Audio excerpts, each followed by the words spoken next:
श्रीमद् भगवद गीता के पास आपके हर प्रश्न का उत्तर है।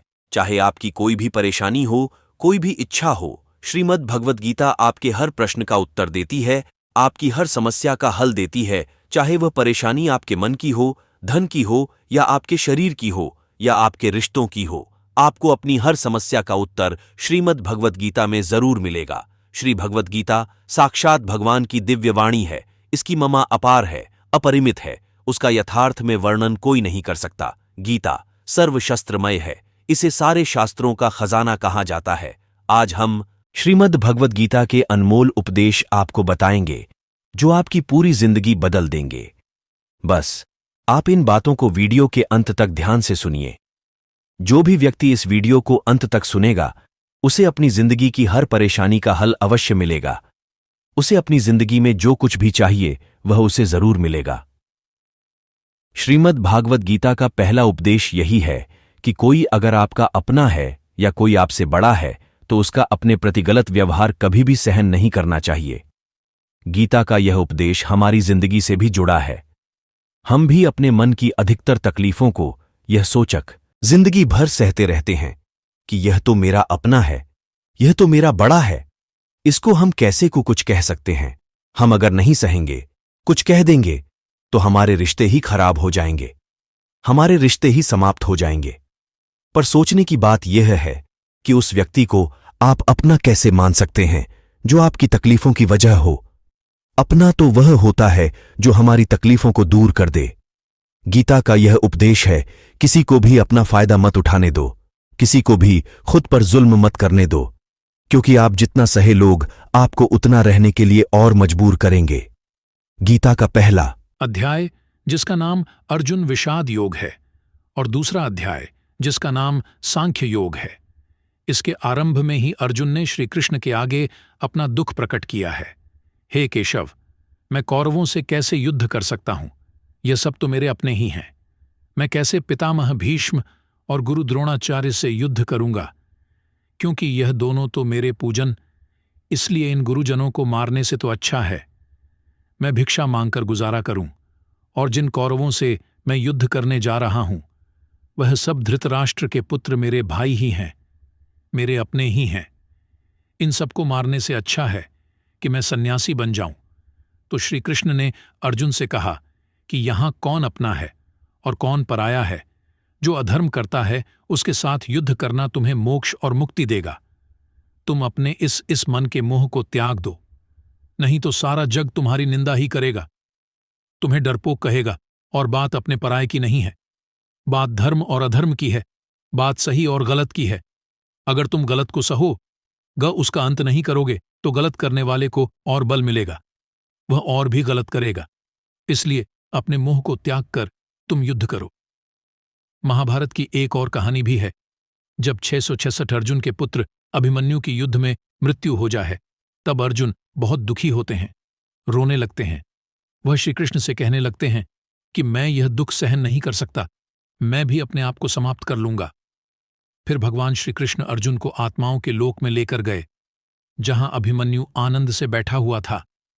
क्योंकि उसने क्षत्रियोचित व्यवहार किया, इसलिए उसे उत्तम पद की प्राप्ति हुई। जब अर्जुन अपने पुत्र अभिमन्यु के पास रोते रोते पहुंचा, तो अर्जुन अपने पुत्र को देखकर बहुत प्रसन्न हुए। उसे गले से लगाकर कहने लगे कि पुत्र, मैं तेरे बिना तो जी ही नहीं सकता, मैंने तो अपने जीवन की आशा का ही त्याग कर दिया है। तो अभिमन्यु कहने लगा कि आप कौन हैं? अर्जुन बोले, मैं तेरा पिता हूं, तू मेरा पुत्र है। अभिमन्यु कहने लगा कि कौन पिता कौन पुत्र, मेरे हजारों जन्म हुए हैं, किसी जन्म में आप मेरे पिता बनते हैं और किसी जन्म में मैं आपका पिता बनता हूं। आत्मा का ना तो कोई माता होता है और न कोई पिता होता है। जब अर्जुन ने देखा मेरा पुत्र मुझे पहचान भी नहीं रहा, तो उसका सारा मोह ही खत्म हो गया। इसलिए गीता के उपदेश को ठीक से समझ लो कि यहां कोई अपना पराया नहीं है। जो बुरे वक्त में, तकलीफ के वक्त में तुम्हारा साथ दे, सिर्फ वही हमारा अपना है, बाकी सब पराए हैं। गीता का दूसरा उपदेश यह कि जो चला गया है उसका कभी दुख मत करो। गीता को हम भगवान से भी बढ़कर कहे तो कोई अतिशय उक्ति नहीं होगी। श्रीमद् भगवद गीता एकमात्र ऐसा ग्रंथ है जो मनुष्य को जीने का सही तरीका बताती है। गीता जीवन में धर्म, कर्म और प्रेम का पाठ पढ़ाती है। श्रीमद् भगवद गीता का ज्ञान मानव जीवन और जीवन के बाद का जीवन दोनों उपयोगी माना गया है। इसीलिए गीता के विचारों को आप हर रोज रात में होने समर्पित कर दें और मन में किसी भी तरह का भाव न रखें। संसार में सब कुछ अंतवसन है, इसलिए पाप और पुण्य भी अंतवसन को प्राप्त होता है। लेकिन पाप और पुण्य में थोड़ा अंतर यह है कि पुण्य का फल यदि हम नहीं चाहते तो उस फल को अस्वीकार करने के लिए स्वतंत्र है। इसलिए जो भी हम सत्कर्म करते हैं अंत में प्रभु को समर्पित कर देते हैं। लेकिन यह सवाल उठता है कि क्या भगवान स्वीकार करेंगे? निश्चित स्वीकार करेंगे, क्योंकि भगवान ने स्वयं गीता में अर्जुन से कहा है, हे कुंती पुत्र, तुम जो भी करते हो, जो भी खाते हो, पवित्र यज्ञ अग्नि में जो आहुति डालते हो, जो भी दान देते हो, जो भी तपस्या करते हो, वह सब मुझे अर्पित करते हुए करो। इसलिए जो भी कर्म करें भगवान को समर्पित करने के भाव से करें। इस प्रकार हम जो भी पुण्य कर्म करेंगे ईश्वर को साथ रखकर समष्टि के कल्याण की भावना से करेंगे और उसे ईश्वर को समर्पित भी कर देंगे, ताकि उस पुण्य का भी अभिमान ना हो। देखो, पाप लोहे की जंजीर है तो पुण्य सोने की बंधन दोनों में है। लोहे की जंजीर से छूटने का आदमी को मन भी करता है, लेकिन सोने की जंजीर से जो बंधा हुआ हो उसको वह बंधन प्यारा लगने लगता है, उसमें उसको धन नजर आता है, उससे छूटने का मन नहीं करता। गीता में श्री कृष्ण ने कहा है कि पुण्य कर्म मुझे समर्पित कर दे, मुझे अर्पण कर दे, नहीं तो उसके बंधन में बंद होगे। लेकिन जहां तक पाप कर्म की बात है तो कहा गया है कि वह भोगना ही पड़ता है। रामचरितमानस में निषाद राजगुह को राम जी का प्रेम यानी भक्ति मिली। भगवान राम गंगा पार कराने पर जब केवट को उतराई देने लगे तो उसने विनयपूर्वक उसे स्वीकार करने से इनकार कर दिया, तो क्या खाली हाथ लौटाया उसे नहीं। तब भगवान ने केवट को विमल भक्ति का वरदान देकर अनुग्रहित किया। भक्ति एक ऐसी चीज है जो पुरुषार्थ से प्राप्त नहीं होती, जिस पर ईश्वर कृपा करते हैं उसी को प्राप्त होती है। स्वयं महादेव भी रामचरितमानस में भक्ति की ही याचना करते हुए कहते हैं, बार बार बर माघु हर्ष देहु श्रीरंगपद सरोज अनुपा। भगति सदा सत्संग भक्ति ऐसी है कि परमात्मा जिस पर प्रसन्न होते हैं वह जिसको देना चाहते हैं उसी को मिलती है। गुजराती साहित्य के आदि कवि नरसिंह मेहता ने तो गाया है, भूतल भक्ति पदार्थ मोटू ब्रह्म लोकमान नाही रे। ऐसा अद्भुत मूल्यवान पदार्थ जिसको कहते हैं प्रेम पदार्थ, वह भक्ति है। मैं तो कहता हूं कि जैसे आप अपने देश की करेंसी किसी अन्य देश की करेंसी से कन्वर्ट करा लेते हैं, उसी प्रकार पुण्य कन्वर्ट करा ले। प्रभु प्रेम में एक दर्पण अपनी काबिलियत कभी नहीं बदलता, फिर चाहे वह 2 टुकड़ों में विभाजित हो या 1000 टुकड़ों में। इसलिए अपने असली बर्ताव को कभी नहीं बदले, चाहे कैसी भी परिस्थिति क्यों ना हो। जब परिस्थितियां हमारे वश में ना हो तब मन की स्थिति बदल के देखिए। सब कुछ तो नहीं, पर बहुत कुछ आपके अनुरूप हो जाएगा।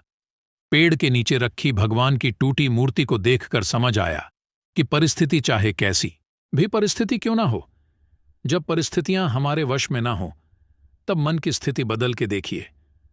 सब कुछ तो नहीं, पर बहुत कुछ आपके अनुरूप हो जाएगा। पेड़ के नीचे रखी भगवान की टूटी मूर्ति को देखकर समझ आया कि परिस्थिति चाहे कैसी भी हो, पर कभी खुद को टूटने नहीं देना, वरना यह दुनिया जब टूटने पर भगवान को घर से निकाल सकती है तो फिर हमारी तो औकात ही है।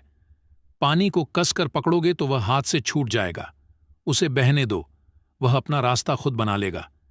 कभी कभी जब परिस्थितियां समझ में न आए तो जो कुछ जीवन में घटित हो रहा है उसे शांत भाव व तटस्थ होकर बस देखना चाहिए।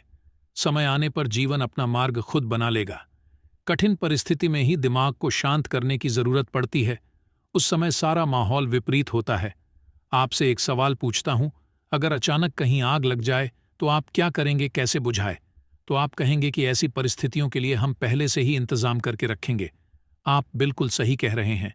सभी जगहों पर ऐसी परिस्थितियों से निपटने के लिए कुछ न कुछ अरेंजमेंट्स पहले से होता है। आपको शायद मेरी यह बात अजीब लग रही होगी, लेकिन इसी में आपके सवाल का जवाब है। जैसे आग लगने पर कुआं नहीं खोद सकते, वैसे ही अचानक मुश्किल हालात आने पर मन को शांत नहीं कर सकते। चाहे उस समय कितनी ही मोटिवेशनल स्पीच हमारी सुन लीजिए, वीडियो देख लीजिए, भक्ति भजन कर लीजिए। मन शांत नहीं होगा। अगर पहले से ही मन को सकारात्मक सोच, अध्यात्म और सच्ची भक्ति में लगाया होगा, या फिर मन की तीव्र गति को ध्यान द्वारा साधा होगा, अच्छे लोगों की संगत में रहते होंगे, तभी मन मुश्किल समय में शांत रह सकता है। वरना तो वही पुरानी कहावत की आग लगने पर कुआं नहीं खोदा जाता। इसलिए जब जीवन में सब कुछ सही चल रहा हो, शारीरिक रूप से भी ठीक हो, तभी से मन को शांति के मार्ग में लगा दे, ताकि मुश्किल समय आने पर दिमागी संतुलन बना रहे और बुरे वक्त को ठीक से मैनेज कर सके। जो लोग कठिन परिस्थिति में हाथ पर हाथ रखकर बैठ जाते हैं, उनका दिमाग शांत नहीं रहता है। वे अपने हालत को बदल नहीं पाते हैं। काम करने से बुरे विचार दिमाग में नहीं आते हैं, बल्कि आप काम करने के फल स्वरूप कुछ पाते हैं। यदि यह बुरा हुआ तो अनुभव मिलता है, वरना सफलता के दर्शन होते देर नहीं लगती है। जब हालत विपरीत हो, तब आप लंबी गहरी सांस लेने की कोशिश करें। आपका सारा ध्यान आप आसपास की बुरी बातों से सिमटकर सांसों पर केंद्रित हो जाएगा। आप सिप सिप करके पानी पीने की कोशिश करें। आप खाली न रहे कोई मनपसंद काम करें। खाली दिमाग शैतान का घर होता है। समय पर भरोसा रखें। आज तक कोई ऐसी रात नहीं हुई जिसका सवेरा ना हुआ हो। जंगल में लगी बड़ी से बड़ी आग भी एक दिन शांत हो ही जाती है। कुछ ना कुछ नया सीखते पढ़ते रहे। यह इन परिस्थितियों के उपहार स्वरूप आपको हमेशा याद रहेगा। आत्मचिंतन मनन करने का यही समय होता है, क्योंकि जब दरवाजे खुलने लगेंगे तो फिर दौड़ शुरू हो जाती है। ये समझिए, ईश्वर ने सबसे मुश्किल रोल के लिए आप जैसे बेहतर कलाकार को चुना है। हर घटना के पीछे प्रकृति का कोई प्रयोजन होता है। इस समय को टिक टिक करती घड़ी की सुई की तरह ले। सभी को अपने हिस्से का सुख या दुख स्वयं ही तो भोगना होता है। सुख में तो फिर भी सभी मिलेंगे, लोग आसपास आपको, लेकिन दुख में कोई नहीं आता। मदद करने सभी दूर खड़े रहते हैं, और कई बार तो हम दुख में खुद को बिल्कुल अकेला पाते हैं। पर शायद यह सोचना भी पूरी तरह से सही नहीं है।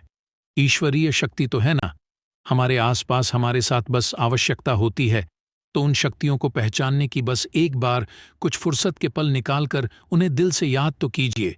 वे अवश्य आते हैं हमारी मदद करने। जब दुखों से हार जाओ तो घबराने से कुछ नहीं होगा। तुम्हारा जीवन इतना संघर्ष भरा क्यों हुआ? जरा यह तो सोचो। लोग तो यह भी कहते हैं, अगले पिछले कर्म ऐसे होंगे तभी तो इतना दुख मिला है। नहीं, पगले बिल्कुल नहीं, बल्कि तुम इस कार्य के लिए चुने गए हो। उस प्रभु के द्वारा तुम में इतनी क्षमता है कि तुम सहन कर सकते हर कष्ट, हर दर्द, विपरीत परिस्थितियों में भी जो नाट टूटे खरा सोना बनकर निकले। ऐसे हो तुम। कई बार हम सोचते हैं बस बहुत हुआ, अब नहीं होगा कुछ। हमसे तो सोचो, क्या किसी ने कहा है तुमसे यह सब सहन करने के लिए नहीं? न जीते तो सभी हैं और एक दिन चले भी जाते हैं। इस दुनिया से तो क्या, ऐसा जीवन भी कोई जीवन है जब तक कि कोई संघर्ष ना हो। आपको अपने विचारों पर नियंत्रण रखने की जरूरत नहीं है। आपको बस उन्हें अपने ऊपर नियंत्रण करने देना बंद करना होगा। एक व्यक्ति शांत मन के जितना करीब आता है, वह मजबूती के उतना ही करीब होता है। मन पानी की तरह है। जब यह अशांत होता है तो देखना मुश्किल हो जाता है। जब यह शांत होता है तो सब कुछ स्पष्ट हो जाता है। अपनी आंखें बंद करें। कुछ देर के लिए अपना दिमाग बंद करें, क्योंकि वहां एक शांत भूमि है जो आपकी उपस्थिति का इंतजार कर रही है। कभी कभी समुद्र के शांत होने की प्रतीक करने का समय नहीं होता है। यदि आपको अपने लक्ष्य तक पहुंचना है तो अपनी यात्रा शुरू करें और तूफान को अपना रास्ता बनने दें। धैर्य प्रतीक्षा करने की क्षमता नहीं है। धैर्य का अर्थ है शांत रहना, चाहे कुछ भी हो जाए। इसे सकारात्मक विकास के अवसरों में बदलने के लिए लगातार कार्रवाई करना और यह विश्वास रखना कि जब आप प्रतीक्षा कर रहे हो तो अंत में सब कुछ ठीक हो जाएगा। जब आप आंतरिक शांति का अनुभव करते तो आप स्वीकार करते कि आप कौन हैं। आपकी ताकतें, खामियां, इच्छाएं, सपने, वह सब कुछ जो आपको विशिष्ट रूप से आप बनाता है। आप अपने आसपास की दुनिया और सामने आ रही स्थितियों को अधिक स्वीकार करने का अनुभव करते हैं, जिससे चिंता और तनाव का आप पर कम नकारात्मक प्रभाव पड़ता है। सामने खड़े व्यक्ति की उम्र और बुद्धि से किसी के मन की बात पता लगाना संभव नहीं है। मन की बात सिर्फ प्यार और सहानुभूति से ही जानी जा सकती है। यदि आप पॉजिटिव रहना चाहते हैं तो अपना अधिक समय उन्हीं के साथ बिताएं जो आपको खुश रखते हैं, या फिर उनके साथ जो आपको प्रभावित करें। हारा हुआ खेल दोबारा तो खेला जा सकता है, लेकिन एक बार जो मन से हार गया वह कभी जीत नहीं सकता। सफलता की राह प्रत्यक्ष तौर पर कहीं नहीं होती, बल्कि वह आपके मन में होती है। अगर आपने अपने मन को जीत के लिए तैयार कर लिया तो कोई और आपको नहीं हरा सकता। आप जीवन में अकेले नहीं चलते। कभी कभी जब आप चीजों से निपट हैं तो ऐसे लोग होते हैं जो आपके साथ होते हैं, और फिर ऐसे लोग भी होते हैं जो केवल यह देखते हैं कि आप चीजों से कैसे निपट रहे हैं। किसी भी स्थिति में आपको खुद पर नियंत्रण रखना चाहिए और किसी भी तरह के लोगों के साथ अच्छे संबंध बनाने चाहिए। इसलिए शांत और नील आभा बनाए रखें और आपके लिए चीजों से निपटना आसान हो जाएगा। यदि आपका मन शांत है तो विश्वास करें, आप इस दुनिया में कुछ भी जीत सकते हैं। ऐसा इसीलिए है क्योंकि आप अपने कर्मों का उपयोग करने में सक्षम होंगे और चमत्कार के अलावा कुछ नहीं देंगे। और दुनिया आश्चर्य के सामने झुकती है। कोई किसी के दुख का कारण नहीं होता। यह तो अपने ही कर्म होते हैं जिसकी वजह से दुख उठाने पड़ते हैं। आज कौन सुखी नहीं होना चाहता, परंतु वह इसके लिए जो कर्म कर रहा है उसमें सुख है ही नहीं, तो मिलेगा कहां से। कर्म प्रधान विश्व करी राखा, जो जस करी सो तस फल खा। हम आज जो कुछ कर रहे हैं वह निष्फल नहीं होता। देर सवेर उसका फल अवश्य मिलता है। विज्ञान भी कहता है कि हर क्रिया की प्रतिक्रिया होती है। आग में यदि हाथ डाला जाए तो हाथ तुरंत जल जाता है, परंतु एक वृक्ष का बीज आज बोया गया तो उसमें फील आने में कई वर्ष लग जाएंगे, पर फल मिलेगा अवश्य। शुभ कर्म का फल शुभ और अशुभ का अशुभ होना ही है। आज हम जो कुछ हैं वह पिछले कर्मों का देन है। इसी को प्रारब्ध कहते हैं। प्रारब्ध के बाद पुरुषार्थ बहुत महत्वपूर्ण है। हम जो कुछ बनना चाहते हैं या जिस क्षेत्र में आगे बढ़ना चाहते हैं उसमें अपने पुरुषार्थ की महत्वपूर्ण भूमिका होती है। साथ ही साथ ईश्वरीय कृपा, ईश्वर अनुकूल या प्रतिकूल परिस्थितियां देता है। उन परिस्थितियों से अपनी बुद्धि और सामर्थ्य के बल पर निपटना तो आपको ही होगा। दैवीय शक्तियां पुरुषार्थ वालों की ही मददगार होती हैं, निठल्ले आलसी और लोगों की नहीं। गीता में भगवान कृष्ण ने कहा है, भगवान पर पूर्ण रूप से आश्रित होकर देखिए। श्रद्धा और विश्वास के साथ भगवान से निकटता बढ़ाने पर वे सब जिम्मेदारी स्वयं वहन करते हैं। जीवन यापन की सारी वस्तुएं भगवान द्वारा प्रदत्त हैं, पर आलसी कामचोर उसे नहीं पा सकता। मनुष्य को ईश्वर ने असीमित शक्ति दी है, बुद्धि और पुरुषार्थ दिया है, जिसके बल पर क्या हासिल नहीं किया जा सकता। भय और अतृप्त वासना ही समस्त दुखों की जड़ है। जीवन भर मनुष्य जीविका के प्रपंच में उलझा रहता है। मैं और मेरा तू और तेरा का जाल बुनकर स्वयं उसी में उलझा हुआ अनेकों प्रकार के अनैतिक कर्मों में लगा रहता है। भविष्य के भय को सोचकर अपना वर्तमान भी बिगाड़ लेता है और श्रेय मार्ग को छोड़कर प्रेय मार्ग का अनुगामी हो जाता है, जिसमें दुख के सिवा कुछ है ही नहीं। इस मार्ग पर चलने वाले लोग जीवन की सत्यता, मृत्यु को भी नकारने लगते हैं और भविष्य के लिए नैतिक अनैतिक तरीका अपना करर संग्रह में लगे रहते हैं। लोभ, मोह और स्वार्थ से ऊपर उठे बिना सच्चे सुख की कल्पना नहीं की जा सकती। सच्चा सुख तो त्याग की राह पर चलकर पाया जा सकता है। हमारा सनातन धर्म भौतिक सुख के उपभोग को बुरा नहीं मानता, पर इसका आधार धर्म होना चाहिए। धर्म का आचरण करने से छल, कपट, ईर्ष्या जैसे अनैतिक कर्म में मनुष्य लिप्त नहीं होगा और मेहनत से जो कमाया है उसी को हरी इच्छा समझकर संतोष करेगा। संतोष से परम सुख की प्राप्ति होगी। क्रोध, लोभ, मोह सभी दुख देने वाले हैं। इनसे हमेशा बचना चाहिए, अन्यथा सुख शांति दूर भागेगी। त्याग और परहित से बढ़कर कोई सुख नहीं है। इसे यथासंभव अपने आचरण में लाना चाहिए। कभी किसी अंधे को सड़क पार कराकर किसी प्यासे को पानी पिलाकर देखिए। लोगों से मधुर व्यवहार करके देखिए। इसमें आपका कोई पैसा खर्च नहीं होगा, पर अतुलनीय सुख की प्राप्ति होगी। विश्वास करना सीखिए। विश्वास कीजिए कि सारी सृष्टि को रचने वाला परमेश्वर है और हम सभी उसकी संतान हैं।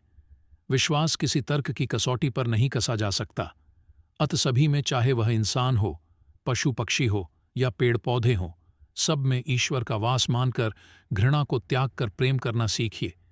यही सतत सुख शांति की राह है। घर में छोटे मोटे मनमुटाव तो चलते रहते हैं, पर यह कलह के कारण बनकर दुखदायी भी हो जाते हैं।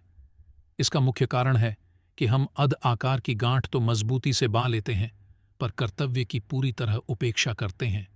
अपना कर्तव्य भली भांति निभाते हुए यदि दूसरों की बातों पर गौरपूर्वक विचार किया जाए तो निश्चित लगेगा कि मनमुटाव के अनेक कारण बेसिर पैर के बेतुके ही थे। अहम पालने के बजाय यदि कारणों की तरफ सोचा जाए तो मनमुटाव का प्रश्न ही नहीं होगा। सेवा लेने की बजाय सेवा देने का भाव आपकी खुशी कई गुना बढ़ा देगा। प्रेम और मधुर व्यवहार से मनुष्य क्या पशु पक्षी भी अपने बन जाते हैं। जीवन का मार्ग टेढ़ा मेंढा कांटों से भरा है। जीवन कोई फूलों की सेज नहीं है जो आसानी से पार हो जाए। हमें इसी उतार चढ़ाव के जीवन में स्वयं को कैसे आगे बढ़ाना है, यही विचारणीय है। परिस्थितियां तो आपको हंसाएगी भी और रुलाएगी भी, पर अपने संतुलन को नहीं खोना। हर स्थिति परिस्थिति उसके द्वारा किए गए अधर्म को रोक लेते हैं, उसका विरोध करते हैं, तब वह अपनी सीमा में रहना सीख जाता है। यह कलयुग है। अगर आप खुश रहना चाहते हैं तो आपको अपनी रक्षा खुद करनी होगी। रिश्ते हमें दुख नहीं देते हैं, पर उनके प्रति हमारा मोह हमें दुख देता है। आज से ही अपने मोह को छोड़कर प्रेम का सबक पक्का करें। मोह अपेक्षाओं से जुड़ा है, जबकि प्रेम केवल देना जानता है। मोह एक दो के लिए होता है जिन्हें हम अपना मानते हैं। प्रेम सबके लिए होता है। मोह से कमजोर पैदा होती है, इसके विपरीत प्रेम से ताकत महसूस होती है। मोह में इंसान एक दूसरे को बांधने की कोशिश करता है, जबकि प्रेम एक दूसरे को फ्रीडम देता है। भगवद गीता हमें सिखाती है कि हमें सदैव अच्छे कर्म करने चाहिए। परमात्मा की प्रकृति में इंसाफ अवश्य होता है। आपके द्वारा किए गए अच्छे कर्म आपको मुश्किल वक्त में परेशानी से बचाते हैं। इसी तरह आपके द्वारा किए गए गलत कर्म की सजा भी आपको जरूर मिलती है। भगवद गीता में श्री कृष्ण ने अर्जुन को यही सिखाया है कि क्षत्रिय होने के नाते जो तेरा कर्तव्य है, जो तेरे लिए सही है, वही काम कर। दुनिया के लोग ज्ञान और अज्ञान दोनों से चलते हैं, इसलिए तू दुनिया का अनुसरण ना कर, बल्कि सत का अनुकरण कर। तेरा धर्म, तेरा कर्म यही है कि तू अधर्म का नाश कर और धर्म की रक्षा कर। ऐसे ही हर इंसान का अलग अलग कर्तव्य होता है। हम कभी भी कुछ भी इसलिए ना करें कि सब लोग यही करते हैं। अगर आप भी वही करोगे जो सारी भीड़ कर रही है, तो आप उस भीड़ में कहीं खो जाओगे। लेकिन अगर आप विचार करके वह काम करोगे जो आपके लिए सही है, जिसकी आप में प्रतिभा है, तो सारी भीड़ में भी आप अलग नजर आओगे। इस बात का हम सदा विश्वास रखें कि जो चीज हमारी है वह कहीं ना कहीं से हमारे पास अवश्य पहुंच जाएगी। और जिंदगी में जो कुछ भी आपको हासिल नहीं हुआ है, उसका पछतावा करना और उसके लिए रोना छोड़ दे। प्रयास करना मनुष्य के हाथ में है, पर उसका फल उसके हाथ में नहीं है। हम जीवन में किसी की मदद करें या ना करें, पर किसी का भी दिल हमारी वजह से न दुखे। ये बात हमेशा हमें याद रहे। अगर हम किसी का भी दिल दुखाए तो हमें भी उसका दर्द अवश्य मिलेगा।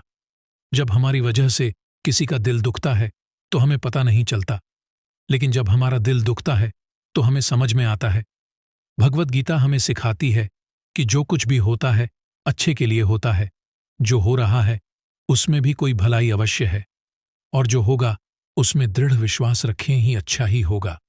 कभी कभी हमारे जीवन में कुछ ऐसी परिस्थितियां आ जाती हैं कि हमारे अंदर यह ख्याल आता है कि मेरे साथ ही ऐसा क्यों हुआ, या मेरे साथ बहुत गलत हुआ। लेकिन जब वक्त गुजर जाता है तब हमें एहसास होता है, अगर हमारे साथ यह सब नहीं हुआ होता तो आज हम इस मुकाम पर नहीं होते।